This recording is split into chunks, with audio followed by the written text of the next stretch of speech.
L.A.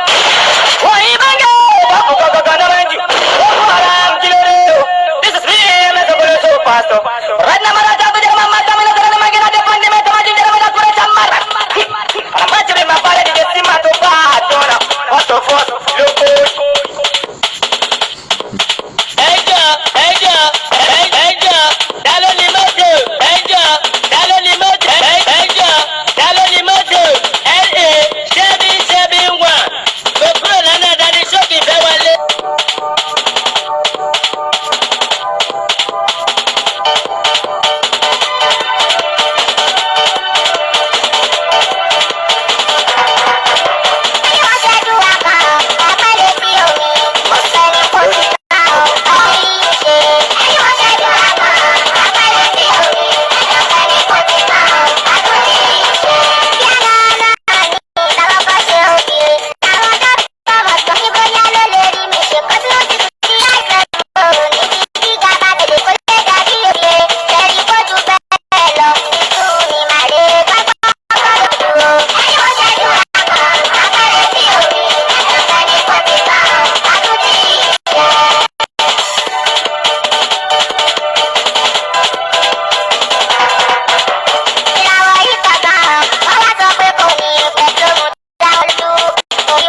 kótó dáadáa tàbá délé wa máa ń ra wa. Ìjọba ìdàmísínú, àjọ ìbáyọ̀ ti lọ́dún lọ́tù. Ìdè sí máa tó bá dò. Ìdè sí máa tó bá dò. Ìsí máa tó bá dò. Ìdè sí máa tó bá dò. Ìdè sí máa kíláàsì.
DJ C máa tó bá dò, DJ C máa tó bá dò, DJ C máa tó bá dò, DJ C máa tó bá dò, DJ C máa ṣàrà lójú àsì.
Come here.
Escolopendian pretaniculation royal mio tacologicality. Wá mọ̀ pé ọ̀rọ̀ fẹ́ jábọ́ lálẹ́ yìí. Ẹ̀ka sàmà ẹ̀kú ọdún ẹ̀kú ìyèdún ẹ̀kú àgbàyà Nàìjíríà 61 years a sì ń tọrọ jẹ ẹ̀kú àgbàyà àgbàyà ni wá àgbàyà Nàìjíríà ti àgbàyà ọmọ 60 years tó ń tọrọ jẹ ọmọ 60 years tó sì ọmọ 61 years tó sì gbóhùn jẹjẹ lọ́wọ́ ìyá ẹ̀ rí pa àgbàyà ni àgbà rédèrèdè ó mà ṣe o ṣùgbọ́n ìwọ ni mo fẹ́ gbàdúrà fún ní àṣálẹ́ yìí tó bá ti lè ṣe àmì tí ò bá ṣe àmì tiẹ̀ bá ẹ for life àṣẹ mo fẹ́ pa mi ò dábàá rárá yes ìyẹn mú ní ilẹ̀ Íjíbítì ìyẹn mú Jósẹ́fù bó ṣe òkè Nàìjíríà ṣe ní agbára tó mo ní ìdààmú òní kan ẹ. Àmín Jésù. bó bá wọn kó sàmì bó bá wọn kó má sàmì kò kàn mí.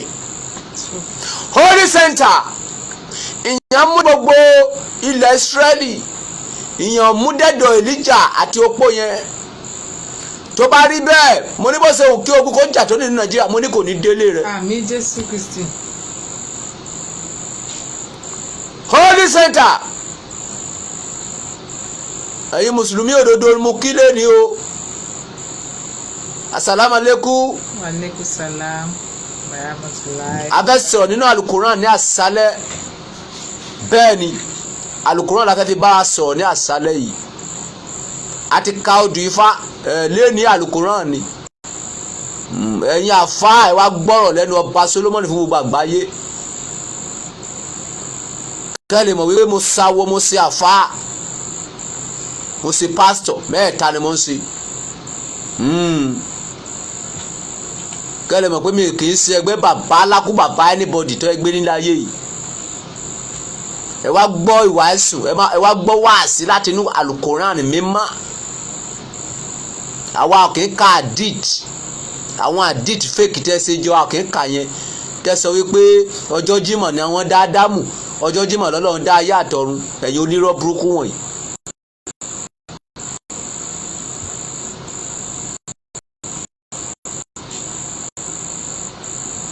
láti sẹ́ni ní wà ní ìwé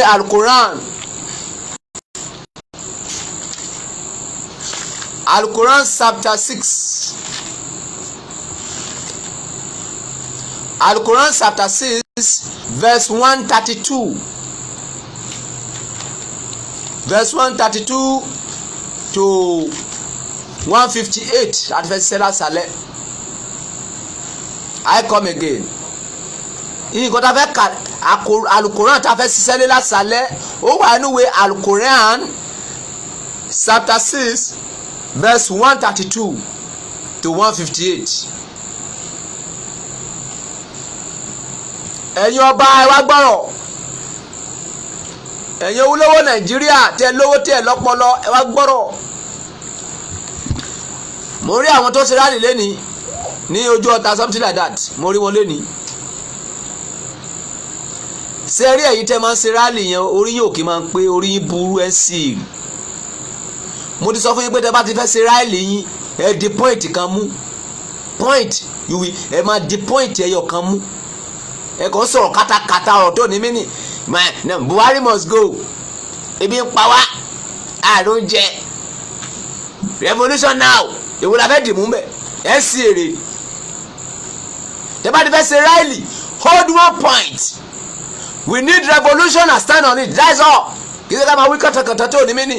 Èwo ló fẹ́ dì mú? Ọlọ́pàá dìdìrì tó wá bá yín lẹ́ẹ̀kan yẹn tó ṣe báyẹn ìwọ tó dúró síwájú ò lè fọ́ etí ọlọ́pàá wèrè yẹn ni. Ọlọ́pàá tó fi sọ pé ká máa kó oyin títì lẹ́ẹ̀kan yẹn lè fọ́ etí ẹ̀ ni.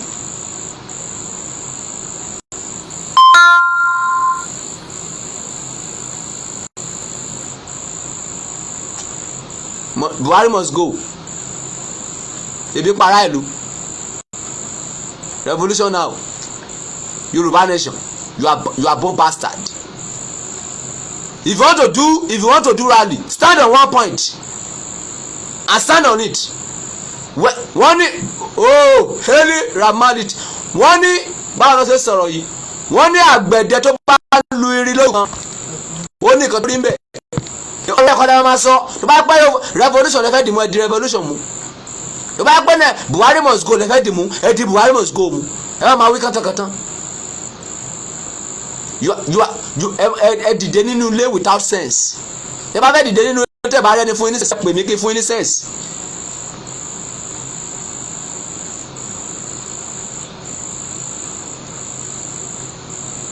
Revolution now, Buhari must go. Ebi ń para ìlú, Yorùbá nation. We need to destroy Nigeria. Èwo lẹ fẹ́ mú bẹ̀? Are you picking revolution now, or you want Nigeria to, or you want to Buhari to leave? Which one do you want?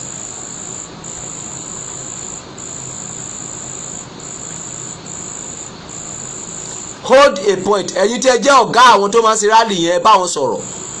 Tó bá yẹ pé revolution lẹ fẹ́ stand lórí revolution kó jẹ́ pé revolution nìkan lẹ máa pariwo torí tó bá pẹ́ ẹ̀sìn wọn ni kó lọ yẹ ọpọlọ yìí wò bóyá orí yóò pé Buhari must leave revolution now. What is the meaning? tẹ́ bá mọ̀ pé ẹ wá revolution do revolution. tẹ́ bá yẹ pé ẹ ò fẹ́ Buhari mọ́ ẹ sọ pé ẹ ò fẹ́ Buhari mọ́ kẹ́ stand on one word.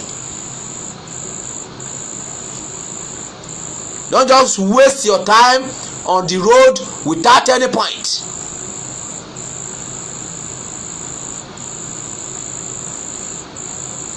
That is you are ele tí mo kọ́kọ́ sọ ẹ jẹ́ advice fún ẹ̀yin tẹ́sí rally lẹ́ni rally rádà àdálẹ́sí kò make sense. You don't have point. Buhari must go. Revolution now. Yorùbá nation. You don't have one point. Stand on one point.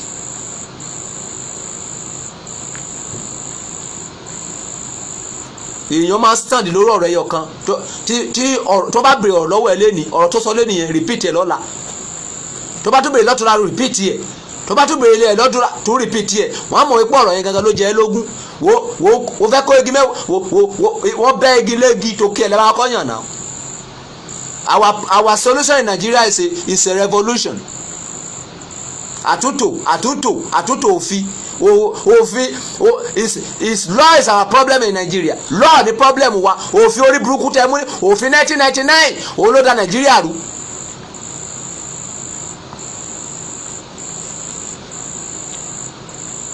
Buhari must go. Revolution now. Yorùbá nation. Ìwọ la fẹ́ gbọ́ mbẹ̀. Any day you want to go to rally against, say only one word and stand on it. Say only one word and stand on it. Ẹ máa sọ̀rọ̀ kátàkátà. Gbogbo nǹkan ló ti fa gbóyò ìgbà tí mo wo olígbó ní gbogbo àwọn tó ń ṣe rally yẹn. Hear me very well. If you don't know the meaning of rally, let me tell you. I don't go to school, but I know the meaning of rally. Nǹkan tí rally mean ni wípé fífi ẹ̀hónú hàn nípa nǹkan tó ń dùn ènìyàn lọ́kàn. But you need to do it with a medulla oblongata. You will gather yourself. What is our problem in Nigeria? Okay, it's our law. Now, if you want to do rally 100 times, it's only one word we be saying. After they solve that one, then you do another rally. Ẹ sọ̀rọ̀ mẹ́wàá lẹ́ẹ̀kan náà. Ẹ sọ̀rọ̀ ogún lẹ́ẹ̀kan náà. Are you a lunatic? Go and think about what I'm telling you. Nǹkan tí mo bá ń sọ ẹ lọ tí ń kìlẹ̀ lórí. Tẹ́ bá ti fẹ́ ṣe rally revolution now ní kẹ́ máa pariwo. Tẹ́ bá máa ṣe lọ́la revolution now. Tẹ́ bá máa ṣe lọ́tùlá revolution. Tí Buhari bá fẹ́ gbọ́rọ̀ yín kan kò ní gbọ́. A ní ẹ sọ pé kò ń kó olóró yìí. Ó tún máa wicked sí ni. Buhari must go. Revolution now. Yorùbá nation. We need Sunday Igboho. àwọn náà Nnamdi Kanu. Which one do you want to do first? Which one do you need first? Àwọn tẹ́ fẹ́ máa kó síta kó máa ṣe rálẹ̀ ẹyẹ ọpọlọ wọn wò kẹ́ tó kó wọn sí gbòòrò. Ẹ lọ wo àwọn rálẹ̀ tó ti ṣe sẹ́yìn ṣe bí Buhari fúnra ti ṣe rálẹ̀ rí. Rally is not for tout, it's for big man. Ó kàn jẹ́ pé àwọn big man wà ní Nàìjíríà wọ́n orí wọn ti burú ni orí wọn sì èrè. torí pé wọ́n ti yó bá ń bá wọn mọ̀ pé ebi pa ẹlòmíràn. Rally is not for just somebody. It's for big man. This is what we want. This is what we are facing, and stand on it. Ṣé ìgbà tí Buhari ń ṣe ìwọ́de nígbà yẹn tó ń ṣe rally nígbà yẹn tó ń fẹ́ ìfẹ̀hónú hàn orí àwọn big man tó tẹ̀lé wọn nígbà yẹn, ṣùgbọ́n àwọn big man tó wà láyé èsì òsínwín ni gbogbo wọn torí pé wọ́n ti yó wọn mọ̀ pé bí ń pa anybody, gbogbo wọn jókòó sínú ilé torí orí wọn burú. Ìdí nìyẹn tí kidnapper máa fi gbé gbogbo wọn pa tán torí orí wọn yí. tó bá sọ anytime tó bá sọ pé kidnapper gbé má pàtẹ́wọ́ ni good job torí orí wọn yí. Àtọ́ba àtìjòyè àti ẹ̀yin olówó tẹ̀wá ní Nàìjíríà orí yín burú ẹ̀ sì rí. Rally is for responsible man to tell government this thing we don't want it. Our youth are suffering, but because you have get money, you are eating 3 times in a day, you forget another person. Let them suffer, let them die. Now all of you will die. Now all of you kidnapper will carry. Now all of you Boko Haram will kill because you are born bastard. Rally is not for anyhow person. Àwọn tó nífàn tó lè kan ló máa ṣe rally. Ìjọba lè gbọ́rọ̀ sí wọn lẹ́nu.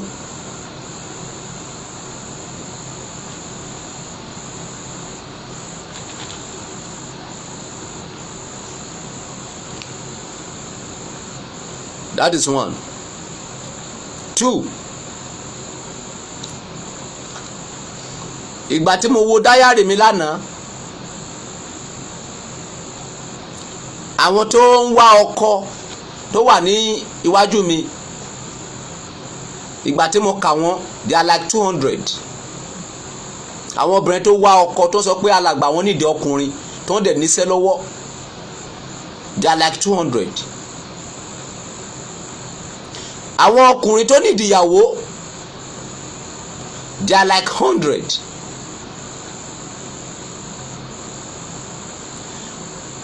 But èmi ò kì í introduce èèyàn méjì tí ò bá níṣẹ́ sí ara wọn. Ọkùnrin gbọ́dọ̀ níṣẹ́ lọ́wọ́, obìnrin náà gbọ́dọ̀ níṣẹ́ lọ́wọ́.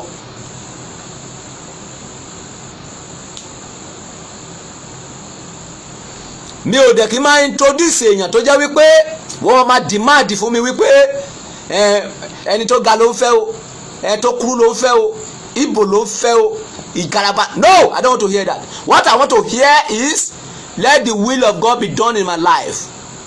Irú àwọn ẹ̀ máa introduce àwọn èèyàn sí. O lè máa làlé Ọlọ́run lọ́wọ́. Ọlọ́run òun ló máa ń yàn fún ẹ̀dá. Àdúrà tí èèyàn máa gbà ní pé Olúwa ẹni tí máa fẹ́ tó máa pa mí lẹ́rìn ayọ̀ ni kó gbé pàdé mi. Tí bá ti ń gbọ́ pé ẹni tó ga ni mo ń fẹ́, ẹni tó jẹ́ orí ẹ̀ kéré, ẹni tó jẹ́ orí ẹ̀ dàgbà, inú ẹ̀ máa bí mi. So wo gbọ́n tó Ọlọ́run. Ìyàwó Muhammadu olówó ju Muhammadu lọ.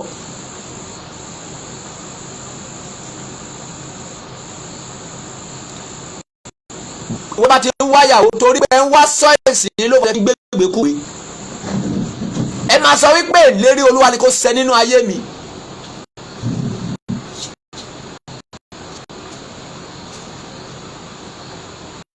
Wọ́n tó bá mọ̀ pé ó jẹ́ ọkùnrin tó fẹ́ kí ìlérí Ọlọ́run kó ṣẹ nínú ayé ẹ̀, tó jẹ́ pé ìlérí Ọlọ́run ló respect tí kì í ṣe ìlérí ènìyàn, tí kì í ṣe ìlérí ènìyàn, tó bá hàn pé ó wà responsible wá gbá mi láago. Àwọn jábìjàbò obìnrin wà lọ́wọ́ mi tí mo lè fún ẹ tẹ́ máa jọ ṣe wedding.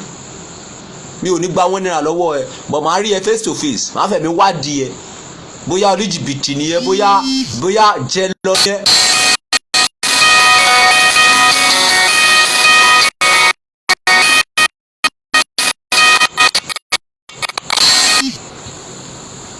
Ìwọ obìnrin tó bá wọ̀ pé ó ń wẹ̀ responsible man tí o kì í ṣe liability tó níṣẹ́ lọ́wọ́, gbá mi láago.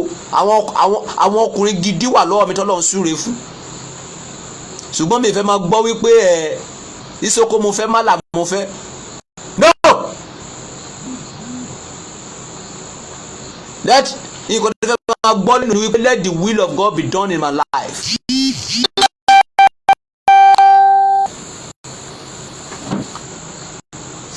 Ayé ẹyọ kan tí mo wà mo á fi ṣàánú ní sẹ́mo pé tí àwọn wèrè kan bá fẹ́ fún yín níyàwó lórí Facebook wọ́n ní kó máa fíìlì fọ́ọ̀mù èmi ò ní ìdá ti fíìlì fọ́ọ̀mù tí wọ́n ní pé kí wọ́n yọjú sí mi kémi wo ẹ́ kí n wo irú èkúta tó wà lára tó bá ní èkúta máa kọ́kọ́ gbọ́n èkúta yẹn dànù.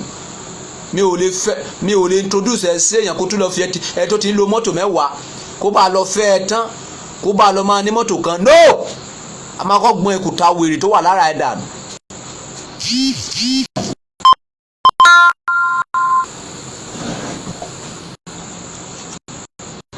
ayé tí mi wà yìí mo wá sóore ni mo wá pa àwọn èèyàn láyọ̀ ní èrè tí mo délé ayé yìí ọkùnrin obìnrin tí mo ti fi fún ọkọ awọ 300 tí wọ́n dẹ̀ regret pé àwọn lọ́kọ ọkùnrin tí mo ti tún introduce obìnrin sí awọ 500 tí wọ́n dẹ̀ regret pé àwọn marry. Ṣùgbọ́n ẹ̀kọ́ tí mo hate nílé ayé mi ni pé kó máa sọ fún mi wípé ẹni pupa ló fẹ́ mi ò fẹ́ tí mo jù lọ o mi ò fẹ́ jù lọ o ìyẹn máa bí mi. ìlérí olúwa ni kò ṣẹ ni kò máa sọ ìlérí olúwa ni kò ṣẹ ọ̀hún àyàn gidi fún ẹ ṣùgbọ́n kó máa sọ pé o fẹ́ Haúsá o Ìgbò ló fẹ́ o fẹ́ Ìgbò ará ìlú mi ló fẹ́ adẹ̀ ti kọ́ wípé tó bá ti fẹ́ ará ìlú ẹ̀yà máa jẹ́ ẹ́ pa ni wàá sọ pé ará ìlú ẹ ló fẹ́ ó ń sì rì irúfẹ́ ìwọ bẹ́ẹ̀ má pè mí o tó bá wọn pé ó dì má dìlé Ọlọ́run lọ́wọ́ tí o fẹ́ kí will of God kó ṣẹ nínú ayé ẹ má tún pè mí mọ́ tó bá pè mí má bẹ́ẹ̀ pè fún ẹ yín kó tó fẹ́ ẹ ló alàgbà ó ti wù mí kí settle down but mi ò rí responsible man mo dẹ̀ fẹ́ kí ìlérí Ọlọ́run kó ṣe kí ni kó ṣẹ nínú ayé mi ó tán o ti free iṣẹ́ wọn ṣe o ní oníṣẹ́ mi ò ní ọkọ tí fẹ́ fún ẹ liability ni ẹ o gbọ́dọ̀ níṣẹ́ lọ́wọ́ o ti lè kọ́ṣẹ́ o kó má ti rí owó fi sí ṣọ́ọ̀bù mo rẹ́ni tó máa sí ṣọ́ọ̀bù fún ẹ o ti lè máa tajà ọkọjà ẹ má ti develop púpọ̀ o mo rẹ́ni tó máa sí ṣọ́ọ̀bù fún ẹ ṣùgbọ́n pé o ò níṣẹ́ kankan kó a máa sọ fún ẹni tí mo gbé fún ẹ pé o fẹ́ ra pátá o fẹ́ ra pampers ó sì rì ta ló gbé bùkátà alẹ́ ayé má yà. You need to go and have a job whether you are a man whether you are a woman you need to have a job bó bá jẹ́ súnmẹ́kà ní ẹ̀wà ríyàwó bẹ́ẹ̀ ni kó sáà ti níṣẹ́ kankan tó ṣe o níṣẹ́ o lábọ̀ sọ pé o fẹ́ fẹ́ yàwó you are born bastard o níṣẹ́ o lábọ̀ sọ pé o fẹ́ fọ́kọ kí ló fẹ́ lọ́ máa ṣe nínú ọkọ ẹjọ́ ló máa rò ń bẹ̀ ìjà ni ra all the time born bastard o gbọ́dọ̀ níṣẹ́ lọ́wọ́ àtọkùnrin àti obìnrin ìwọ tó bá wà pé o níṣẹ́ lọ́wọ́ má pè mí ìbáàjẹ́ ọkùnrin ní ìbáàjẹ́ obìnrin mi ò kì í fi ọ̀lẹ fún Bíbélì sọ wípé ọ̀lẹ gan gbọ́dọ̀ jẹun ìdí ni tí mo fi sọ fún àwọn wòlíì wípé wòlíì tó bá níṣẹ́ lọ́wọ́ orí ẹ̀ burú wo gbọ́dọ̀ lọ wá ẹsẹ̀ ṣe kò sí Ọlọ́run tó pè é pé kó má ṣiṣẹ́ wòlíì tó bá lọ pọ́ Ọlọ́run pè é pé kó má ṣiṣẹ́ olórí burúkú wòlíì ló sì wín ni. ọwọ́ tí yóò ṣe kò yẹ kó jẹ ọwọ́ tí yóò bá ti ṣe kò yẹ kó ṣe kí ni kó jẹ o gbọ́dọ̀ ṣiṣẹ́ ìbáàjẹ́ súnmẹ́kà ìbáàjẹ́ láàárùn iṣẹ́ níṣẹ́ jẹ́ o sáà gbọ́dọ̀ níṣẹ́ kan lọ́wọ́ kábúkábú lèmi wà ìyàwó tí mo dẹ̀ ní owó 500 ìyàwó mi àlè tí mo ní owó 500 ó ṣúọ̀ fún mi ni kábúkábú o fẹ́ fẹ́ mi oníbẹ̀rẹ̀ kábúkábú lèmi wà o èmi ò fi sẹ́mi ti ju 5,000 mú palédè ó ṣúọ̀ mo ẹsẹ̀ ń dé láti ibi sẹ́ni mi ò fi sẹ́mi báyọ̀ ṣeré o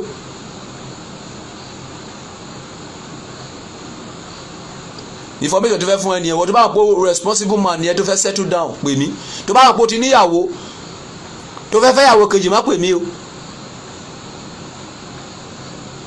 tó bá wà pé o ti fẹ́yàwó sílé torí kò sẹ́ tó fi jọ èmi ò níyàwó kejì o ìyàwó kan ni mo ní o àbórí àwọn méjì ní ọ̀dọ̀ mi ókè ó ti pé méjì wọ́n ti pé méjì ní nígbàgbé ó dà pé wọ́n ti pé méjì àbí mélòó ni ó dà pé wọ́n ti pé méjì wọ́n ti pé méjì méjì lẹ́yìn méjì yẹn kó o túré mi ni àwọn àlè ló wà, àwọn àlè pọ̀ ń ta ò jábíjábí àlè. Tó bá ti níyàwó má pè mí, má tà sí mi.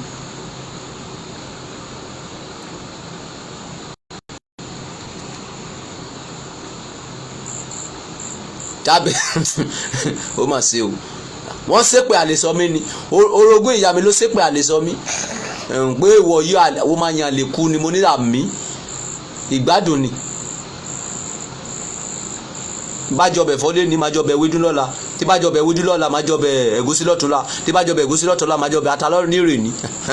Kì í ṣe kí máa jọbẹ̀ ẹ̀gúsí nìkan jojúmọ́ máa sú mi, mi ò ráyè. Iṣẹ́ lóògùn ìṣẹ́jọ́ wa sóríire máyé kínní.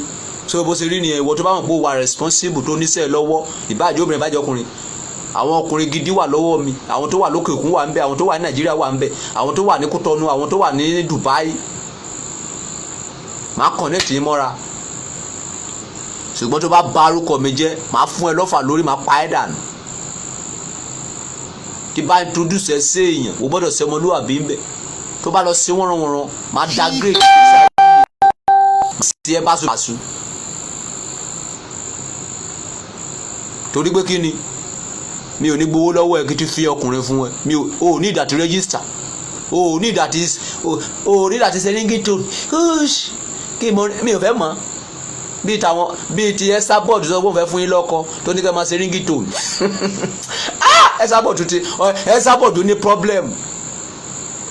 Esabod kàbí kí lẹ́ pè ó ní kí lẹ́dìí ẹ máa sẹ́ríngìtò kó tó lè bò máa fún lọ́kọ. Kí ni tiẹ̀ pẹ̀lú yẹn? Irú òbò wo ló ní? Irú awẹ́ wo ló wà ń bẹ̀? Ṣé awẹ́ Esabod, ṣé Esabod ẹ bímọ sá? Ṣé ó lọ́mọ? Ó mà ṣe o. Èmi ò gbowó lọ́wọ́ ẹ, omi ìfẹ́ mọ́ ríngìtò ni ẹ o. Tí wà tí ọkọ ẹ bá ti pàdé, tí bá ti ń dojú sára yín síra yín, tí wà yín bá ti bára jọ ẹ stay. Ṣùgbọ́n ẹ kọ́kọ́ kọ́ ìwà yín kẹ́ tó bára yín sùn. Tó bá sùn, tó bá fẹ́ náà jú ẹ, wà á kọ́kọ́ wọ̀ sí ẹ. Tó bá ti mọ̀ pé ó pay ẹ ní kó gorí ẹ o. Tó bá ti pay ẹ, tó bá gorí ẹ, tó bá fi sílẹ̀ náà máa jú ẹ. Wo dáadáa kó tún gorí ẹ o. Ẹ lè fẹ́ ra yín fún odidi oṣù mẹ́ta o. Ẹ má gun ara yín láì jẹ́ wípé ẹ ti rí wípé o sí ọ̀ pé wàá fẹ́ o. Protocol mi pọ̀ o. Tó bá try mi iná jú ẹ.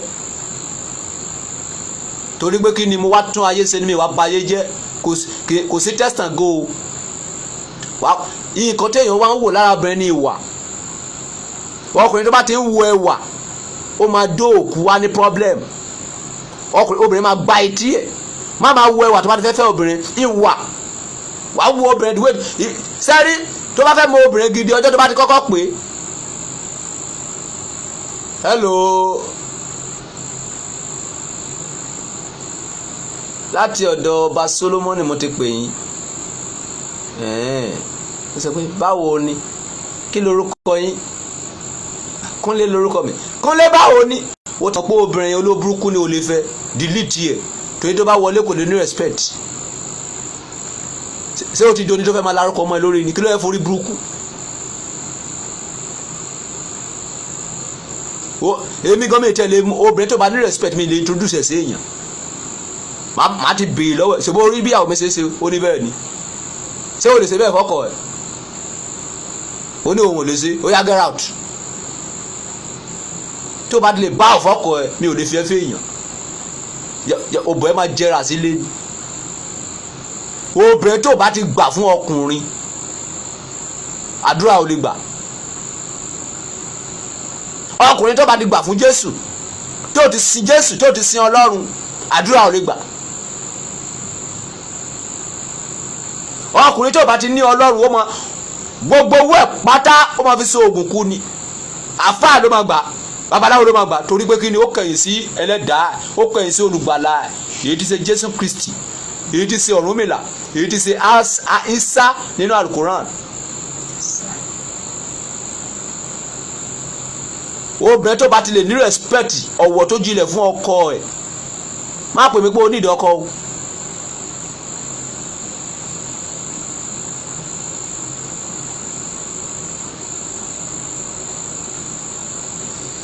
ọkùnrin tí ò lè tọ́jú ìyàwó ẹ̀ tó mọ̀ pé ó fẹ́ máa ná obìnrin má gbé mi pé orí ìyàwó nájú ẹ o wọ́n lè ní àgbèsè action o ṣùgbọ́n wọ́n sókè wọ́n ná obìnrin tí mo fún mi iná máa jú ẹ máa fún ẹ lọ́fà lórí máa fún ẹ lọ́fà nídìí máa fún ẹ lọ́fà lórí okó wọ́n máa fi okó yẹn pìtàn pé ó dóbò rí.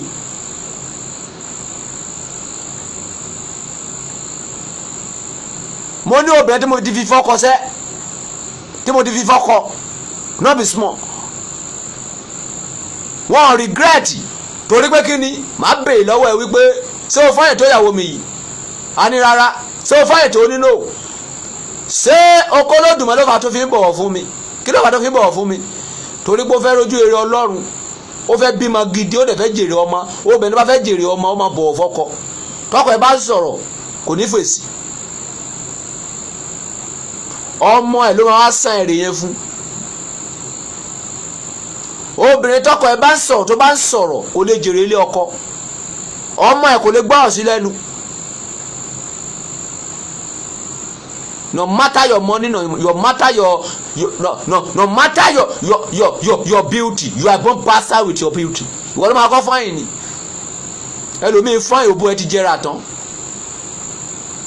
ẹlòmíín fáyìn ó ṣe menstruation kò dáwọ́ dúró wọ́n mọ iye obìnrin tèmi ti dó láyé ni mo mọ àṣírí obìnrin níwájú mo mọ lẹ́yìn kò sí obìnrin tí mi mọ̀ tí obìnrin bá dúró báyìí mo mọ structure ẹ̀ mo mọ nǹkan tó ní ìdí tí mo fi jẹ́ ọba Solomoni nìyẹn mo ti gbá ìsàsẹ̀ ayé mo gbá ìsàsẹ̀ àwọn obìnrin dáadáa tó bá wà pé o ní respect má wàá kọ wá sọ́dọ̀ mi o tó bá wà pé o lè tọ́jú ìyàwó ẹ má wàá sọ́dọ̀ mi o ọkùnrin tó bá wà pé o fẹ́ nà tó bá wà pé bíìtì pé ìyàwó ẹ pé nínà ni má wàá sọ́dọ̀ mi o ó léwu má fún ẹ lọ́fà o mo fún ẹ ní obìnrin pé kí o lè láyọ̀ ni kó respect yẹ kí ìwọ náà kó tọ́jú ẹ that's all. Relationship deal with happiness, not with by fighting. That is life. Ìyẹn ti èkejì o. Advice tí mo ní tí mo fẹ́ fún yín lálẹ́ nìyẹn. Ìwọ tó bá ní problem ọkọ àbí o ní problem aya pè mí. Tó bá ti ní sẹ́ lọ́wọ́ ni o. Mi ò mú ọkọ fólé bí o. Mi ò ní kó lówó bí ọmọ Dangote hùn. Bó jẹ́ tailor ni ẹ bó jẹ́ dresser ni ẹ bó jẹ́ wòósòwò wo gbọ́dọ̀ níbi tó jí lọ láàárọ̀ kì í ṣe pé kó jókòó sílé kó sọ pé òun ọkọ̀ ò lè rí wo gbọ́dọ̀ lọ wá sẹ́sẹ́ wo gbọ́dọ̀ lọ kọ́sẹ́ mo ti kọ́sẹ́ tán o mo ti free o mi ò rẹ́ ni ra irinṣẹ́ fún mi èmi fúnra mi lè ra irinṣẹ́ fún ẹ bẹ́ẹ̀ ni tí bá rí pórí ẹ pé mo lè ra irinṣẹ́ fún ẹ.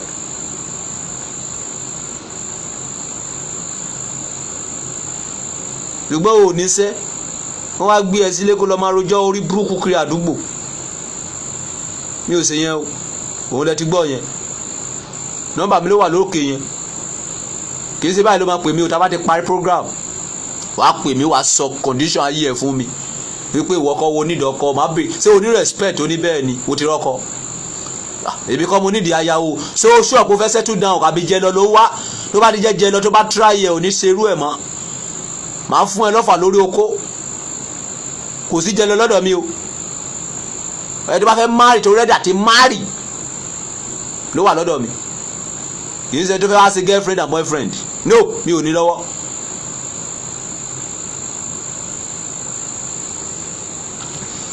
That's it. Sẹ́ẹ̀rì bọ́ ọba Solomoni wá láti wá sàánú fọ́pọ̀lọpọ̀ ènìyàn ẹ mọ̀ yẹ àwọn obìnrin àtọkùnrin tí mo ti pa lẹ́rìn ni àwọn obìnrin kan wà níbì kan tí wọ́n lọ́kọ àwọn ọkùnrin kan wà níbì kan tó ń wáyàwó kiri tó wọ́n pàdéra wọn èmi máa join wọn èmi máa gbé wọn pàdéra wọn ni iṣẹ́ mi nìyẹn ṣùgbọ́n tó bá tẹ òfin mi lójú máa downgrade yẹ.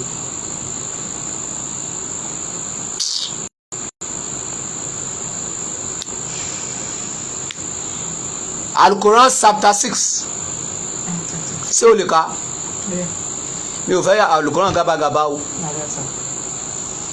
Al-Quran chapter 6 verse 132 132 to 156 to 1 kíni 158 ọ̀yà àgbà ẹ̀yà àfa ẹ̀ wá gbọ́ o kí ló wí. ipò gíga tí ẹ̀san tí ó ju ara wọn lọ ń bẹ fún olúkúlùkù nípa iṣẹ́ tí wọ́n ṣe. Holy Center alukoran ló wà o kò sí ní bíbélì kìyẹn o. ipò gíga. ká. ipò gíga tí ẹ̀san tí ó ju ara wọn lọ ń bẹ fún olúkúlùkù nípa iṣẹ́ tí wọ́n ń ṣe. dúró kó lè yé wọn. ìwọ tó jẹ president, ìwọ tó jẹ senator, ìwọ tó jẹ governor, bí ipò ẹ bá ṣe ga sí pẹ̀lú iṣẹ́ tó ṣe nínú ipò yẹn ní ẹ̀san ẹ máa ṣe pọ̀ sí. tó bá ṣe ìbàjẹ́ tó ń bá tí ìyá bá jẹ governor díẹ̀ president ìyá tẹ dọ́bù ni alukoran ló sọ bẹ́ẹ̀. ẹ̀yin mùsùlùmí òdodo tẹ́ wà ní asọ̀rọ̀ kẹ́ gbọ́ ọkọ̀ tó máa ṣẹlẹ̀ sí yín ká. olúwa rẹ̀ kò jẹ́ onígbéraga nípa ohun tí wọ́n ń ṣe níṣẹ́. olúwa rẹ̀ kò gbọ́dọ̀ jẹ́ onígbéraga nípa ọkọ̀ tó ń ṣe níṣẹ́. olúwa rẹ̀ sì ní ọlọ́rọ̀ aláàánú. olúwa rẹ̀ ìyẹn ọlọ́run ọ̀gá ògo òun ni ọlọ́rọ̀ òun dẹ̀ ní aláàánú. tí ó bá fẹ́ yóò kó yín kúrò. tó bá fẹ́ á mú yín kúrò nínú ayé. a fi ohun tí ó bá fẹ́ rọ́pò lẹ́yìn yín gẹ́gẹ́ bí ó ti. ẹgbọ́n náà tóbi o. Allahu Akbar. tó bá fẹ́ á mú yín kúrò á gbé ẹlòmíì dìde á fi rọ́pò yín. Holy Center ká. gẹ́gẹ́ bí ó ti ṣe mú yín jáde láti àrọ́mọdọ́mọ ènìyàn mìíràn. bó ṣe mú èmi àtẹ̀yìn jáde láti àrọ́mọdọ́mọ ènìyàn mìíràn. àwọn bàbá wa níbo náà wà wọ́n ti kú wọ́n ti ṣègbé ká. dájúdájú ohun tí a bá yín ṣe àdéhùn rẹ̀ yóò dé. dájúdájú ohun tí a bá yín ṣe àdéhùn rẹ̀ máa dé. ẹ kò jẹ́ ẹni tí ó lè bọ̀ rẹ̀. kò sẹ́ni tó lè bọ́ ìdájọ́ Ọlọ́run. wípé ẹ̀yin ènìyàn mi ẹ ṣe bí agbára yín bá ti tó. Allahu Akbar ẹ gbọ́dọ̀ tóbi sẹ́. Allahu Akbar. ẹ̀yin ènìyàn mi ẹ ṣe bí agbára yín bá ṣe tó. ẹ má ṣàṣe jù ẹ má ṣàṣe hàn. ṣé bí o ti mọ kì í tẹ́ ká. èmi náà yóò ṣe bí agbára mi ti tó. Ọlọ́run ọba wa ṣe bí agbára náà ṣe tó. ṣùgbọ́n láìpẹ́ o. ẹ̀yin ó mọ̀. ẹ máa mọ̀. ẹni tí àtúbọ̀tán ilé rere yóò jẹ́ tirẹ̀. láìpẹ́ láì jìnnà èmi àtiwọ́ máa mọ̀ ẹni tí àtúbọ̀tán ilé rere èyí tí ṣe àlìjánà yóò jẹ́ tirẹ̀ ká. dájúdájú àwọn alábòsí kì yóò ṣe oríire. wọ́n ní mo ń ṣépè àlùkòrán nìyẹn o àlùkòrán ní sàdúrà tún padà kábẹ̀. dájúdájú àwọn alábòsí kì yóò ṣe rere. dájúdájú àwọn alábòsí kì yóò ṣe kíni wọn ò ní ṣe oríire. àwọn alábòsí àwọn tó ń pe òbò ní ojú ara wọn ò lè ṣe oríire. àwọn tó máa rí dúdú tó máa pè ní funfun wọn ò lè ṣe oríire. àwọn tó jẹ́ wípé ọba bá ṣẹ̀ àti kí wọ́n sọ fún ọba wọn ní ẹ̀rù ń bà wọ́n wọn ò lè ṣoríire yìí. àwọn tó jẹ́ pé wọ́n á rò tọ́ nílẹ̀ wọ́n máa pe bí ní rere wọ́n máa pe eré ní ibi wọn ò lè ṣoríire yìí. wọ́n ní mo ń ṣépè ẹ̀tìrì kankan máa fi pè pa ẹlòmíì dànù ẹ̀ sì rì kàwé síwájú. wọ́n ṣe ìpín kan fún Ọlọ́run nínú ohun tí ó dá. wọ́n ṣe ìpín kan fún Ọlọ́run nínú ohun tó dá. sáré. ní irúgbìn àti ẹran. ní irúgbìn àti ẹran. wọ́n sì ń sọ pé èyí ni ti Ọlọ́run. wọ́n ní èyí ni ti Ọlọ́run. gẹ́gẹ́ bí àbá wọn. gẹ́gẹ́ bí àbá wọn. èyí sì ni ti òrìṣà wa. wọ́n wá ń pín ẹran nǹkan tọ́lọ́run dá eléyìí ní ti Ọlọ́run eléyìí ní ti òrìṣà wọn eléyìí ní wọ́n fẹ́ fi rúbọ fórìṣà eléyìí ní ti Ọlọ́run Allahu Akbar ká. nítorí náà ẹ̀yin tó bá jẹ́ ti òrìṣà. ẹni tó bá jẹ́ ti òrìṣà. wọn kì í dàpọ̀ mọ́ ti Ọlọ́run. láyé. èyí tó bá sì jẹ́ ti Ọlọ́run ni wọ́n máa dàpọ̀ mọ́ ti àwọn òrìṣà wọn. ohun tí wọ́n dá lẹ́jọ́ máa burú o. ohun tó ń dá lẹ́jọ́ yìí máa ń burú o. ẹ̀yin tẹ́ ń gbẹ́bí fáláre tẹ́ gbẹ́rin fẹ́lẹ́bí ẹ̀yin lọ́ọ̀yà ẹ̀yin adájọ́ Nàìjíríà ẹ̀ máa jó nínú iná o. ayé yẹn máa bàjẹ́ o. tí ẹ ò bá sòótọ́ iná máa jó yín pa tọmọtọmọ àti tayátayá ẹ máa ti kú lọ́wọ́ mi iná mà ti bẹ̀rẹ̀ sí jó láti sí lọ ẹ̀yin lọ́ọ̀yà ẹ̀yin judges tẹ́ wà ní Nàìjíríà ẹ mà ti dáràn kàwé. Gẹ́gẹ́ báyìí ni àwọn òrìṣà wọn ṣe pípa àwọn ọmọ wọn lọ́ṣọ̀ọ́. wò gbọ́ àwọn òrìṣà wọn wá ń ṣe pé pa àwọn ọmọ wọn lọ́ṣọ̀ọ́ Bíbélì kan sọ wípé wọ́n fi ọmọ wọn la iná kọjá àwọn òrìṣà wọn wá ń ṣe pé pa àwọn ọmọ wọn lọ́ṣọ̀ọ́ wọ́n wá fi pé ìpànìyàn sí ọ̀ṣọ́ wọ́n fi ìpànìyàn dáràn àìlera afẹ́sẹ̀dẹ̀ tájà yín bá sọnù ẹ wá o tẹ́ẹ̀dì ẹ bá sọnù ẹ wá ṣùgbọ́n tọ́mọ nìyẹn bá sọnù ẹ má wá ẹ ní sóríire ẹ̀yin awo tẹ́ sọ bẹ́ẹ̀ orí yín burú níbo lẹ ti rí nínú ìwé Odù Ifá ẹ fi pípa ènìyàn ṣe ara yín lọ́ṣọ̀ọ́ ẹ̀yin ìjọba Nàìjíríà ẹ pín ìbọn lé àwọn Fúlàní lọ́wọ́ kó máa pa àwọn ènìyàn ẹ fi pípa àwọn ènìyàn sí ara yín lọ́ṣọ̀ọ́ ẹ ò ní sóríire bẹ́ẹ̀ ni Àlùkùránì ní sọ náà. Fún ọ̀pọ̀lọpọ̀ nínú àwọn abòrìṣà kí wọ́n bá lè parun. ẹ máa parun lójijì ẹ̀yin abọ̀rìṣà tẹ́ ń fi egungun ènìyàn egungun òkú egungun àfín ara ọmọdé tẹ́gún lọ́sẹ̀ tẹ́ fi sóògùn láìpẹ́ lájìràn Bíbélì Àlùkùránì sọ pé ẹ máa parun ká.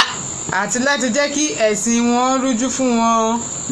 ẹ̀sìn tẹ́ ń ṣe tún rújú ó Allahu Akbar ẹ ò mẹ̀túmọ̀ ẹ̀sìn tí ẹ gbà Odù Ifá tí mo túmọ̀ fún yín kò yé yín ẹ̀sìn wèrè tẹ́ gbà lọ́wọ́ bàbá láyé kẹ́ máa pa ènìyàn kẹ́ máa gbẹ́bọ orí burúkú lọ sórí ìta mẹ́ta lẹ́mọ̀ ẹ̀sìn yín tún rújú fún yín ká.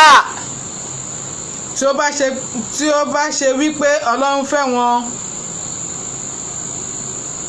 tí ó bá ṣe wípé Ọlọ́run fẹ́ wọn. kò bá ti ṣe é. kàwé gidi. tí ó bá ṣe wípé Ọlọ́run fẹ́ wọn kò bá ti ṣe é. nítorí náà fi wọ́n sílẹ̀ àti ohun tí wọ́n dàpọ̀ nírọ́. Olúwa ní ká mi kéèmí àtiwọ́ ká fi wọ́n sílẹ̀ ẹ tó bọ̀rìṣà kó máa bọ̀rìṣà ẹ lọ ká fi wọ́n sílẹ̀ pẹ̀lú ohun tó ń dàpọ̀ nínú irọ́ ká. wọ́n tún sọ wípé àwọn yìí ló jẹ́ àwọn ẹran àti ohun ọ̀gbìn tí a ṣe ní èèwọ̀.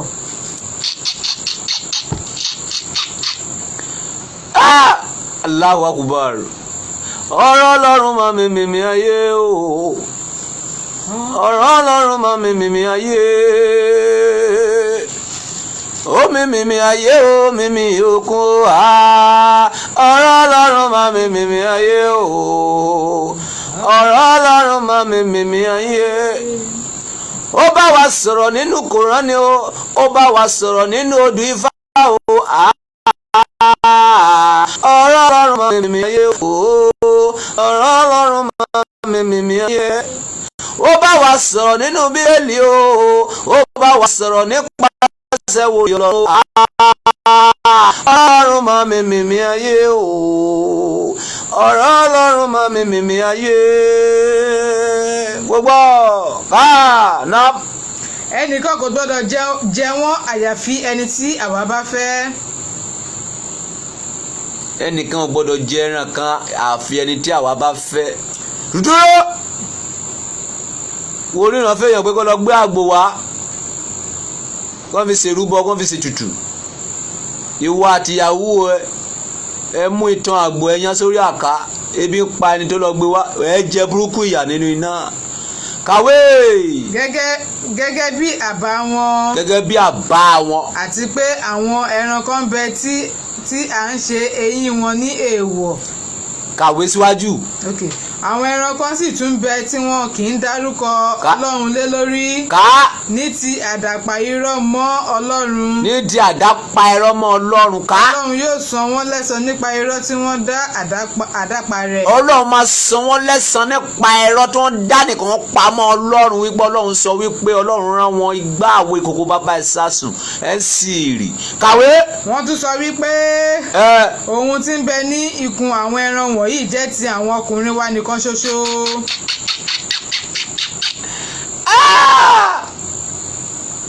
fùkù àti ẹ̀dọ̀ àwọn ọkùnrin ló ní àwọn nìkan ló máa jẹ́ ká. àti pé ó jẹ́ èèwọ̀ fún àwọn obìnrin wa. wọ́n ní àwọn obìnrin ò lè jẹ́ o. tó bá sì jẹ́ okùn ẹran ni wọ́n. ó tó bá sì jẹ́ òkú ẹran ni wọ́n. wọn ó jíjọ pín. wọ́n máa jọ pín. yóò san àwọn lẹ́san àfiwé wọn. Ọlọ́run máa san wọ́n lẹ́san àfiwé wọn. dájúdájú òun Ọlọ́run ni ọlọ́gbọ́n onímímọ́. Ọlọ́run lọ́lọ́gbọ́n àtòlé mímọ́. Kàwé síwájú. dájúdájú àwọn ẹni tí ó pa àwọn ọmọ wọn ní ti òmùgọ̀ pẹ̀lú àìní mímọ́ kan tí ń ṣe òfò. ti ṣe. àwọn tó pa ọmọ wọn láì ní ìmọ̀ wọ́n ti ṣe òfò. ìyá alágbájá wá gbàjẹ́ wọ́n gbàjẹ́ tán wọ́n tó bá mọ̀ pé o fẹ́ ní promotion wípé kó mú àkọ́bí ọmọ ẹ wá wo pa wọ́n mú èkejì wá wo pa ó mà ṣe o wọ́n fi òmùgọ̀ wọ́n fi pa ọmọ ẹ dànù torí ẹgbẹ́ wèrè tó ń ṣe ẹ̀yin cortis tó síwìn torí pé ẹ fẹ́ jẹlé ayé dálu torí pé kó má bàa gba girlfriend yẹ o lọ wọ ẹgbẹ́ cortis wọ́n pa àbúrò ẹ̀ wọ́n pa sister orí ẹ̀ burú wọ́n fi òmùgọ̀ wọ́n fi para ẹ̀ dànù torí tẹ gbẹ́ orí burúkú tẹ́ ń ṣe kiri kàwé fún mi ráyè. tí wọ́n sì ṣe ní èèwọ̀ ohun tí Ọlọ́run ṣe ní ẹ̀ṣẹ̀ fún wọn. nǹkan tó Ọlọ́run ṣe ní ẹ̀ṣẹ̀ fún wọn wọ́n bẹ̀rẹ̀ sí ṣe ní èèwọ̀. ní ti àdàpà irọ́ mọ́ Ọlọ́run. wọ́n bẹ̀rẹ̀ sí dá irọ́ pamọ́ Ọlọ́run. dájúdájú wọ́n ti ṣìnà. wọ́n ti ṣìnà. wọn kò sì jẹ́ olùmọ̀nà. wọn ò jẹ́ olùmọ̀nà. òun sì ni ẹni tí ó dá àwọn ọgbà. Ọlọ́run ló mà dá gbogbo ayé. tí a tẹ́ ní pẹpẹ. àti èyí tí a kọ́ àti èyí tí a kò tẹ́ ní pẹpẹ. àti dábínú àti àwọn irúgbìn tí jíjẹ rẹ̀. rẹ̀ yàtọ̀ sí ara wọn. àti igi epo dídùn àti èso. tó jọ ara wọn àti èyí tí kò jọ ara wọn. ẹ má ṣe jẹ nínú èso rẹ̀ nígbà tí ó bá so. kí ẹ sì san ẹ̀tọ́ pẹ̀lú yíyọ sàkáàtì rẹ̀ ní ọjọ́ kíkà rẹ̀. dúró kí ẹ sì san ẹ̀tọ́ ní yíyọ sakat ní ọjọ́ kíkà rẹ̀.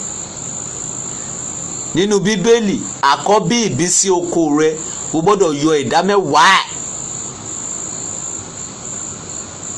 kẹtù já èso yín lóko ẹ̀yin ṣe ń ṣe àgbẹ̀ o gbọ́dọ̀ yọ sakat. kàwé. kí ẹ má ṣe lò nílòkulò. ẹ má lo sakat nílòkulò. dájúdájú òun kò ní ìfẹ́ sí àwọn. dájúdájú òun kò ní ìfẹ́ sí àwọn. kàwé síwájú. sí àwọn onílòkulò. Ọlọ́run ò fẹ́ràn àwọn onílòkulò bíi tàwọn ìjọba Nàìjíríà àwọn ọmọ nínàkúnà tí wọ́n náwó anyhow. ó sì ń bẹ nínú àwọn ẹran ọ̀sìn tí ó wà fún ẹrú rírú àti fún pípa jẹ. kàwé. ẹ máa jẹ nínú ohun tí Ọlọ́run pa láṣẹ fún yín. ẹ máa jẹ nínú ohun tí Ọlọ́run pa láṣẹ fún yín o. ẹ má ṣe tẹ̀lé ìṣiṣẹ́ ti èṣù. ẹ má ṣe tẹ̀lé ìṣiṣẹ́ ti èṣù. dájúdájú ó jẹ́ ọ̀tá tí ó hàn gbangba fún yín. èṣù jẹ́ ọ̀tá tó hàn gbangba fún yín o kò ní fẹ́ kẹ́ mọ òtítọ́ o. oríṣi mẹ́jọ ni. oríṣi mẹ́jọ ni. méjì nínú àgùntàn. méjì nínú àgùntàn takọtabo. àti nínú ewúrẹ́ takọtabo. kàwé. bí wọ́n lérè wípé ǹjẹ́ ohun Ọlọ́run ni ó ṣe akọ méjèèjì ní èèwọ̀. kàwé. èèwọ̀ ni tàbí abo méjèèjì tàbí ohun tí ń bẹ nínú àpò ìbímọ àwọn abo méjèèjì. sáré síwájú. ẹ fún mi nírò pẹ̀lú mímọ̀ tí ẹ̀yin bá jẹ́ olódodo. méjì ń bẹ nínú ràkúnmí takọtabo. méjì sì ń bẹ nínú màálù takọtabo. bí wọ́n lérè wípé akọ méjì ni ohun Ọlọ́run ṣe ní èèwọ̀ tàbí abo méjèèjì. tàbí ohun tí ń bẹ nínú àpò ìbímọ àwọn abo méjèèjì. sáré síwájú. èyí à ń bẹ níbẹ̀ nígbà tí Ọlọ́run pa iyì láṣẹ fún yín.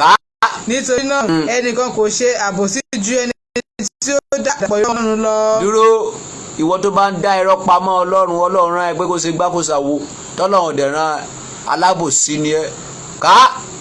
láti lè ṣí àwọn ènìyàn lọ́nà. láti máa ṣí àwọn ènìyàn lọ́nà. dúró mùsùlùmí ní ọ̀nà kìrìsìtẹ́nì ò kì í ṣí ọ̀nà. Ọlọ́run bá ẹ sọ bẹ́ẹ̀ alábòsí ni ẹ wọ́n ń ṣí àwọn ènìyàn lọ́nà ikú máa pa ẹ lọ́jọ́ kan. láì ní mímọ̀ kan. láì ní ọpọlọ kankan sórí ó ṣì àwọn èèyàn lọ́nà. dájúdájú Ọlọ́run kò ní fi àwọn alábòsí ènìyàn mọ̀nà. láyé inú òkùnkùn lẹ máa kú sí. ẹni tí ò bá ti lè ra odò Ifá kó ra Kòrán kó ra Bíbélì àwọn pásítọ̀ wọ́n máa gbá ẹ pa ni. àwọn wòlíì máa gbá ẹ pa. àwọn àfáà máa gbá ẹ pa. àwọn babaláwo máa gbá ẹ pa ni. àfi tó bá lọ ra odò Ifá kó ra Kòrán kó ra Bíbélì tí ò bá ra mẹ́ẹ̀ta wọ́n máa gbá ẹ pa ni.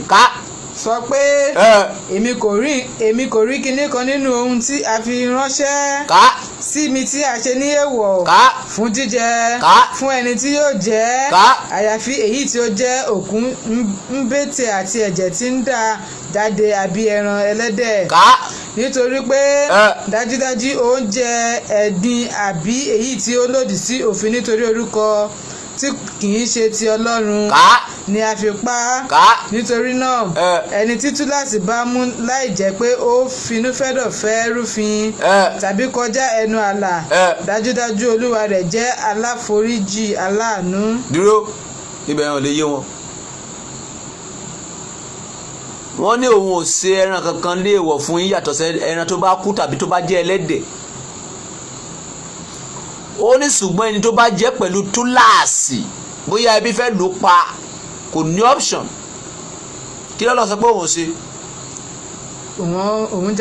òun jẹ́ aláforíjì. òun kò ṣe kí ni kó tó di aláforíjì. ok. bẹ̀rẹ̀ láti fi túláàsì torí ọpọlọ sharp. nítorí náà ẹni tí túláàsì bá mú láì jẹ́ pé ó finúfẹ́dọ̀ fẹ́ rúfin tàbí kọjá ẹnu ààlà dájúdájú Ọlọ́run rẹ̀ jẹ́ aláforíjì aláàánú.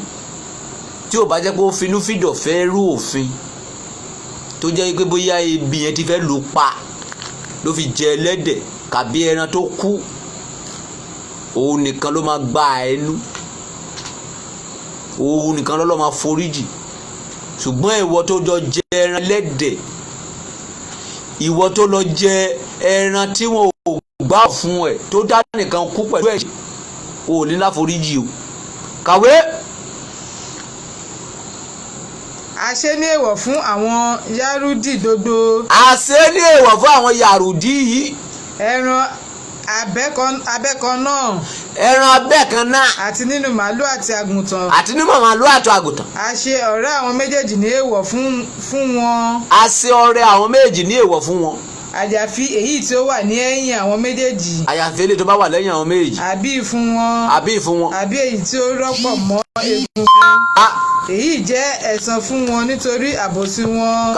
àti pé àwa ní olódodo. nítorí náà bí wọ́n bá sì pè ọ́ ní òpùrọ́. tí wọ́n bá pè ẹ́ lópùrọ́. nígbà náà sọ fún wọn pé. sọ fún wọn wípé. olúwa yín ni aláàánú. ọlọ́run tó dá yín láláàánú. tí ó gbáyé. tó gbáyé. ẹnìkan kò lè dá ìyà rẹ̀ padà kúrò fún àwọn ìjọ ẹlẹ́ṣẹ̀. ẹnìkan ò lè dá ìyà padà kúrò nínú ìjọ àwọn ẹlẹ́ṣẹ̀ ẹni tí Ọlọ́run bá ti fẹ́ dí pẹ̀lú kò sẹ́ni tó lè dá dúró ká. àwọn ẹni tí ó bá Ọlọ́run wá orogún yóò máa sọ pé.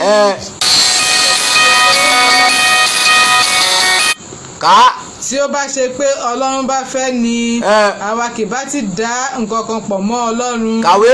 àti àwọn bàbá wa pẹ̀lú. dúró ṣé kìí ṣe pé ó dá nǹkan pọ̀ mọ́ Ọlọ́run tó bọ́ Ọlọ́run ṣe rogún ìwọ ń sì ó ti dá àfáà ẹ̀ pọ̀ mọ́ Ọlọ́run o ti dá wòlíì ẹ̀ pọ̀ mọ́ Ọlọ́run o ti dá pásítọ̀ ẹ̀ pọ̀ mọ́ Ọlọ́run ipò Ọlọ́run o ti gbé fún pásítọ̀ ẹ̀ òun àti Ọlọ́run wájọ ń ṣerogún nínú ayé ẹ̀ o wá sọ pé ayé ẹ̀ fẹ́ sùn wọ̀n.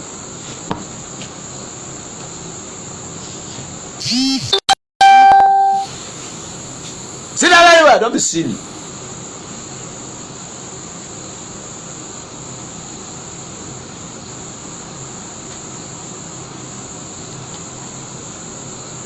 wọ́n ti dá àkọ́pọ̀ mọ́ Ọlọ́run.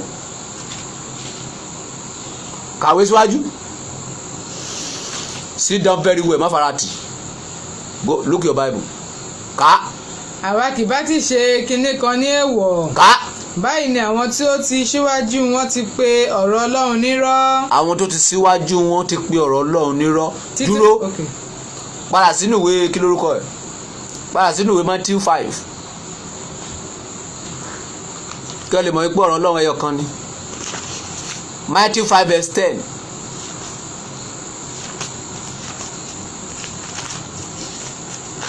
Matthew 5 verse 11 nìkan. 11. Verse 11. alábùkún fún ni ẹ̀yin. alábùkún ni fún yín. nígbà tí wọ́n bá ń kẹ́gàn yín. tó bá kẹ́gàn yín. tí wọ́n bá ń ṣe inúnibíni sí yín. tó bá ṣe inúnibíni sí yín. tí wọ́n bá sì ń fi èké sọ̀rọ̀ búburú. tó bá fi èké sọ̀rọ̀ búburú sí yín. nítorí tèmi. ẹ máa yọ̀. kẹ́yìn kó sì fò fún ayọ̀. kẹ́ máa fò fáyọ̀. nítorí èrè yín pọ̀ ní ọ̀run. nítorí èrè pọ̀ yín lọ́run. bẹ́ẹ̀ ni wọ́n ṣàṣe inúnibíni sí àwọn wòlíì. tó ṣe kí ni. tó ti bẹ síwájú yín. kí ni ìyàtọ̀ ẹ̀ tó padà ka ti Quran tó bá ṣe kí ni. báyìí ni àwọn tí ó ti ṣíwájú wọn ti pè ọ̀rọ̀ Ọlọ́run nírọ́. ọ̀rọ̀ Ọlọ́run yé ọ̀rọ̀ Ọlọ́run lágbára ọ̀rọ̀ Ọlọ́run yé àìkú ni títí ayé àìkú ni títí ayé àìkú ni títí ayé àìkú ni títí ayé àìkú ni títí ayé ó yá ọ̀rọ̀ Ọlọ́run yé ọ̀rọ̀ Ọlọ́run lágbára ọ̀rọ̀ Ọlọ́run yé àìkú ni títí ayé. Holy. Before you can prosper, you need to read Bible clearly and understand. Before you can prosper, you need to read Bible very clearly and understand. Before you can prosper, you need to read Old Testament very well before you can prosper. And you need to understand it. Ibi tí mo fẹ́ dúró nìyẹn, níbo ló ka dé? 148. 148, ibi tí mo fẹ́ dúró nìyẹn, mo ti dúró. Mark ibẹ̀. Ẹni bá ní question kó béèrè, mo ti ṣe tán. Spirit ẹ̀ ń sọ pé kí stop. Spirit mo bá dì, wọ́n ti sọ pé ó ti tó kéde tí mo kà nìyẹn. I deal with spirit. Today is Friday, that is the reason why I read Quran. Ọ̀la Saturday, ó di Fánímà tó kà. Àárọ̀ ẹ̀ mo gbà ẹ́ níyànjú ni. Bẹ́ẹ̀ ni ibi tí mo ti dúró nìyẹn. 148 àbí? Yes sir. Bẹ́ẹ̀ ni mo ti dúró. So who have question? Gbogbo nǹkan tá a kà yìí kàbí wo ní question mi tó ń jẹ ẹ́ nínú tó fún ẹ ní headache tó fẹ́ béèrè kàbí ọ̀rọ̀ mi bóyá kẹfìlà mi yìí yà ẹ́ lẹ́nu wo fẹ́ béèrè nípa ẹ̀ wo ní àǹfààní àti béèrè question gbogbo kan mi ara ni okó mi ara ni ẹnu mi ara ni ojú mi ara ni gbogbo kan mi ara ni yes. Ó yá dá mi lóhùn who have question. Ṣé kò sí mú lọ lónìí mi ò ráyè o. Play music fún wọn kó máa lọ. Gbogbo kan mi ara ni díẹ̀ ló pè ní.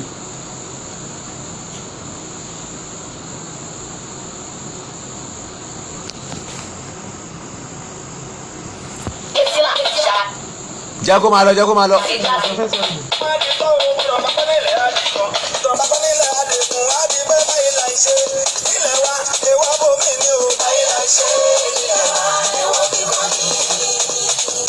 Béèrè question.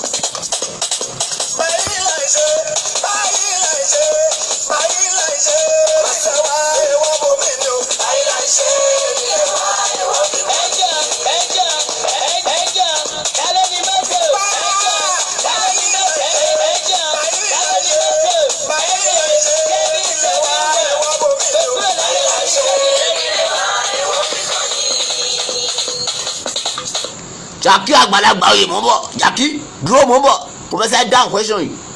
Why are people still believing in killing people for ritual? Even their babalawo and his family are very poor.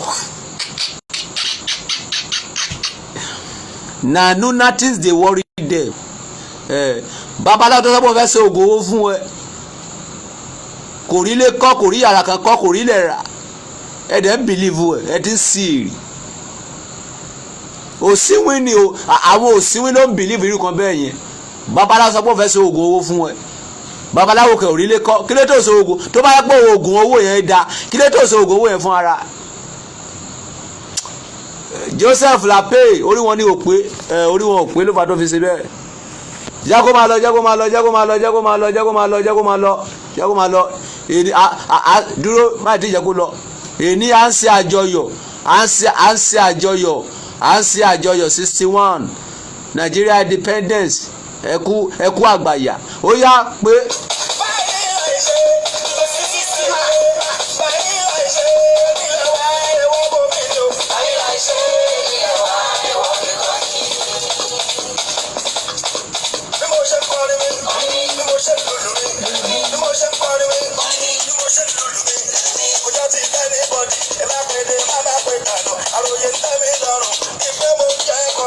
Jackie.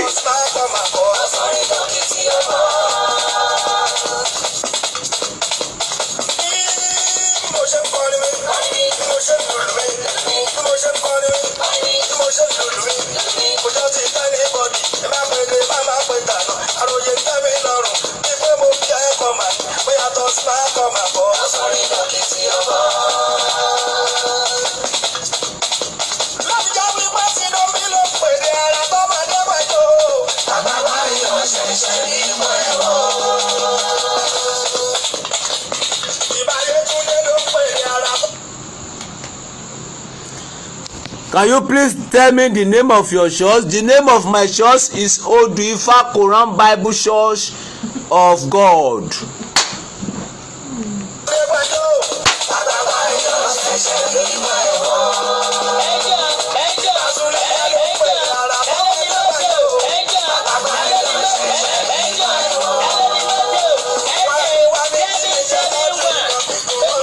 Oda man yóò gbọ́ Adigun Lukman Ajibola. The name of my church is Odu Ifa Bible Quran Church of God.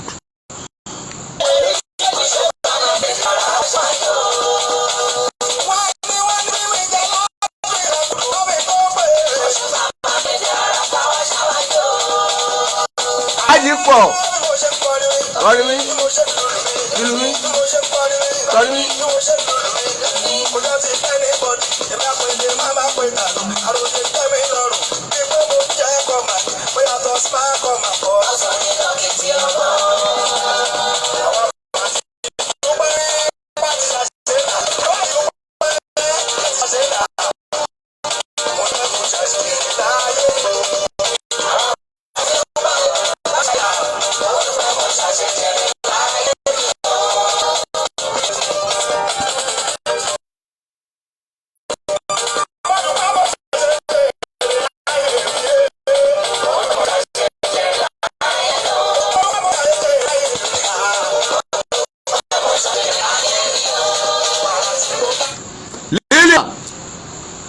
Question tí yà mí lẹ́nu.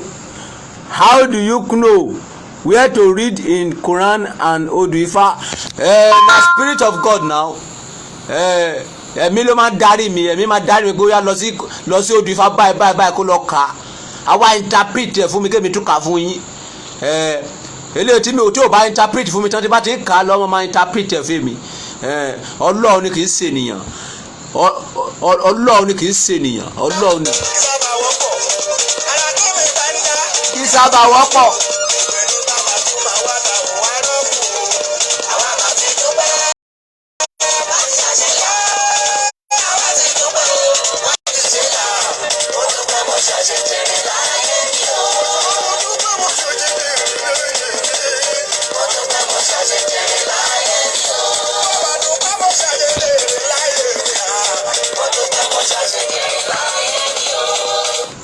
Kí ló ń jẹ́ òkè ọyàn? Kí ló dé tí àwọn òkè ọya ṣé òkè ọya ló fẹ́ kọ́ nígbà bí òkè ọyàn? Kí ló dé tí àwọn òkè ọya kò tẹ̀lé ọ̀rọ̀ Quran? Lọ́bìrì lọ́wọ́ wọn. Why do you run ojú when speaking, sir? Okay, why do you run ojú? Okay, ojú bọ̀rọ̀ gbọmọ lọ́wọ́ kúrọ̀. Ìdí tí mo fi ń rojú nìyẹn. Tell us about that. About what? About that fila. What do you want to know about it? Okay, ọya. Tó bá àwọn ló mọ̀, àwọn ló máa béèrè lọ́wọ́ ẹ̀dí tí wọ́n fi gbàgbọ́. Bóyá Quran ni, bóyá kò pé lọ́dọ̀ tiwọn. Àwọn nìkan ló yé kò yé mi.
Lee James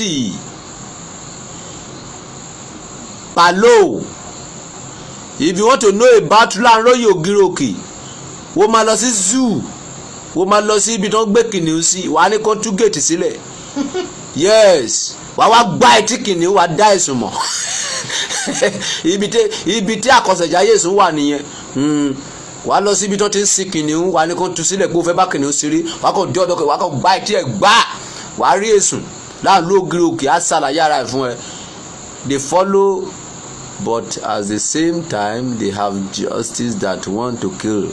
Okay, King Solomon kábíyèsí o, blessed.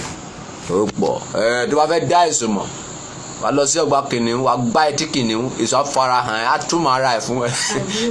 A sọ wípé èmi ni Lanroye Ogiroke, ẹbọra tí ń jẹ́ látọpa, ẹlẹ́kùn sunkún Lanroye ń ṣẹ̀jẹ̀.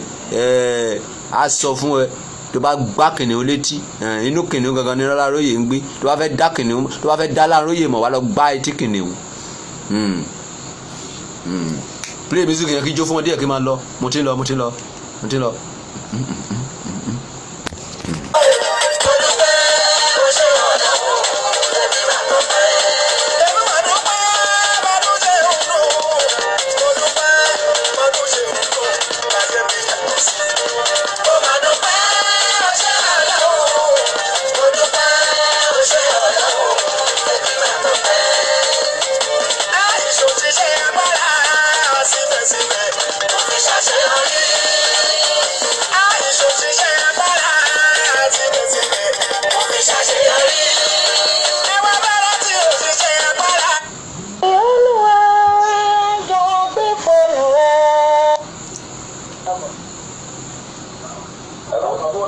Hello. Oh. Ọjọ́ kan pẹ̀lú. Èmi ọ̀rẹ́ yìí tó wà ní dúró tó mọ̀ sọ fún mi mo wà ní dúró kó gbà. Tí mo bèrè sí àsọ̀rọ̀ wọn lọ tí mo bèrè iṣẹ́ ọ̀sán ọ̀rẹ́ àti àgbèrè lọ́wọ́ yìí. Ẹ kọjá mẹ́ta.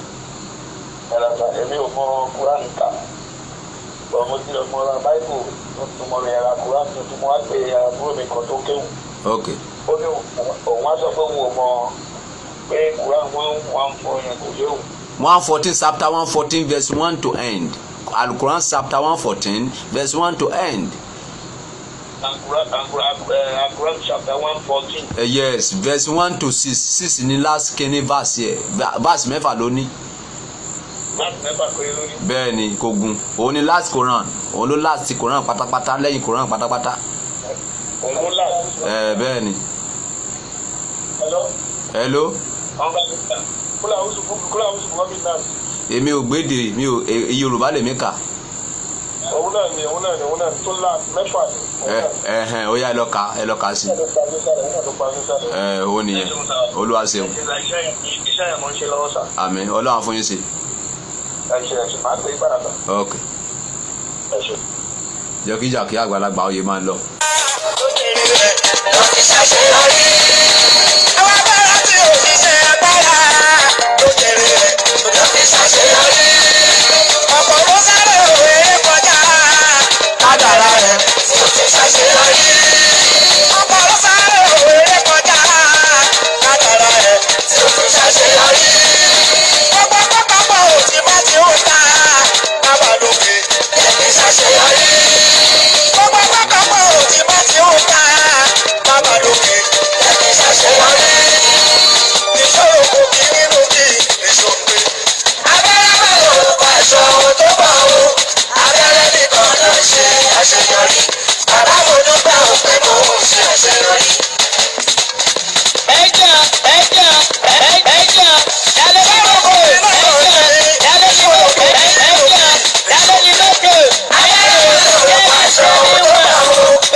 Ẹ jẹ́ kí n já yín tán, ẹ jẹ́ kí n já yín tán, ẹ jẹ́ kí n já yín tán,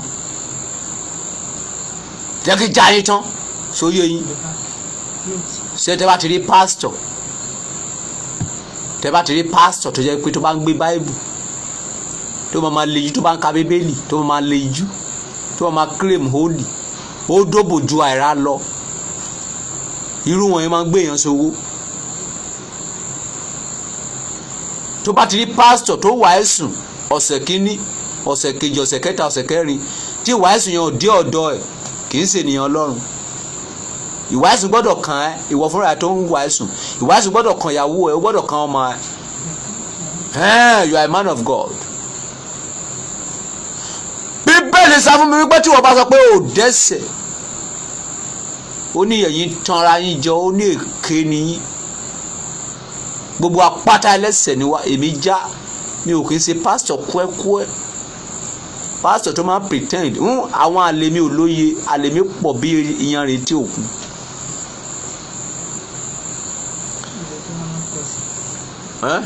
ojoojúmọ́ náà pọ̀ sí. ìwọ náà mọ̀ o gbọ́ nǹkan tí Abigail sọ ojoojúmọ́ náà fi ń pọ̀ sí àwọn kan yìí tún wọlé lánàá àwọn kan yìí ṣẹ̀ wá lánàá wípé alàgbà wọ́n ní káwọn lọ fẹ́ alágbára o kò kí ń sú èmi kò kí ń rẹ̀ èmi wá sórí ó kó lè má fi sórí láyé.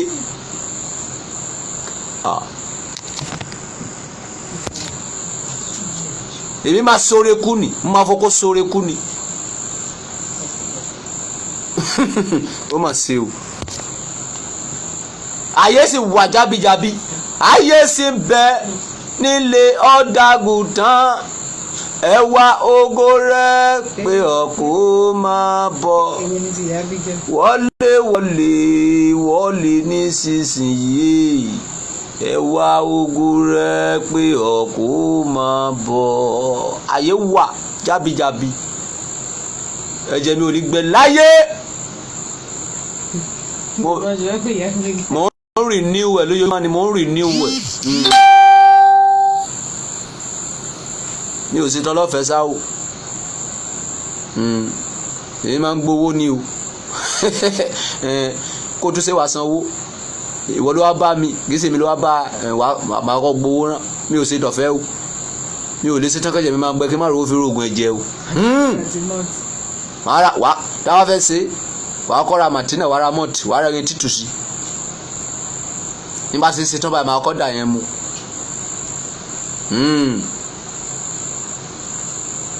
Odidi ọdún tó ń bọ̀ nìyẹn o ẹ̀ẹ̀kan lọ́dún ni mo máa ń ṣe ẹ̀ẹ̀kan lọ́dún obìnrin kan ẹ̀ẹ̀kan lọ́dún ni Solomoni fẹ́yàwó 1000 ìgbà tí mo calculate àwọn 1000 bó ṣe máa dó wọn lọ́dún ẹ̀kọ̀kan ni ẹ̀kọ̀kan gan kò tí ì sáfù wọn round ọgbọ́n lèyàn máa fi sọ̀rọ̀ ara o ọmọ tó bá gbọ́n láìwẹ́ máa ń gbò.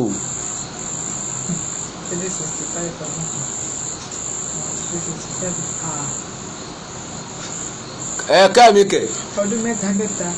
àwọn obìnrin wọn láìka ọkùnrin tó bá sanra àwọn lẹ́pa lọkùnrin lóbìnrin máa ń kó jẹ bẹ́ẹ̀ ṣe wà yín sí Lillian lẹ́pa lọkọ yín máa jẹ́ Lillian.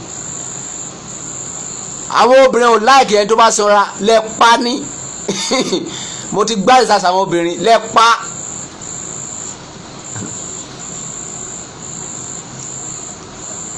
kò sáyè odù ifá lẹ́nì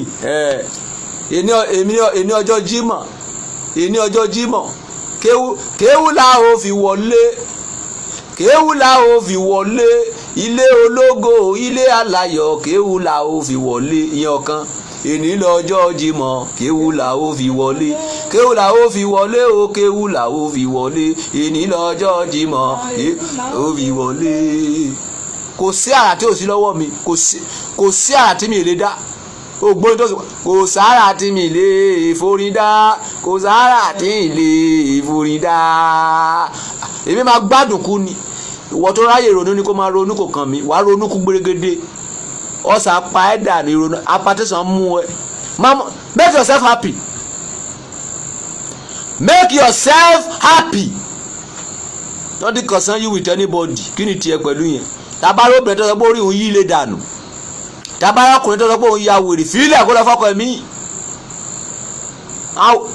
má lọ fààyè sílẹ̀ fún ìrònú o. ọ̀sán tán lílà jẹ́wọ́ ó ní bẹ́ẹ̀ ni ò lè pa láyé obìnrin wọn láìkí lè pa ju kan mí lọ bí mo ṣe straight yìí ẹ ò rí gara turkey ẹ ò rí gara turkey kí lẹ fi pè mo straight tán ni o mi ò wọ́ o mi ò bẹ́ẹ̀ ni o mo straight ni ó mà ṣe o kí lẹ fi mí pè náà bí ṣeré o àwọn ilé yàtọ̀ o.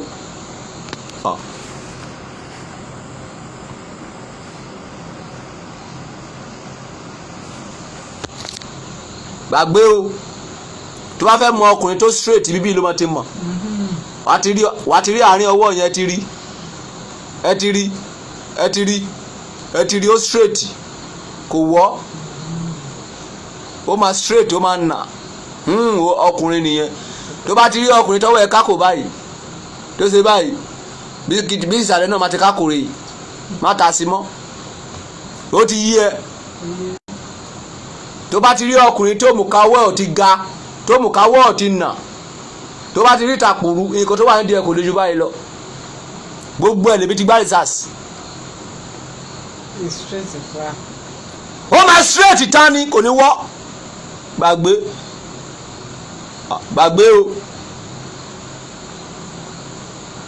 wò ó dàárọ̀ a máa múra nígboro ayé lọ́la orúkọ tèmi ní Adélànà Adékúnlé Solomon èké ta ló fẹ́ kú bàbá àgbà wọn worldwide before but now King Solomon for all nations gbàgbé púpọ̀ yàrá yà let's go there ó dàbọ̀.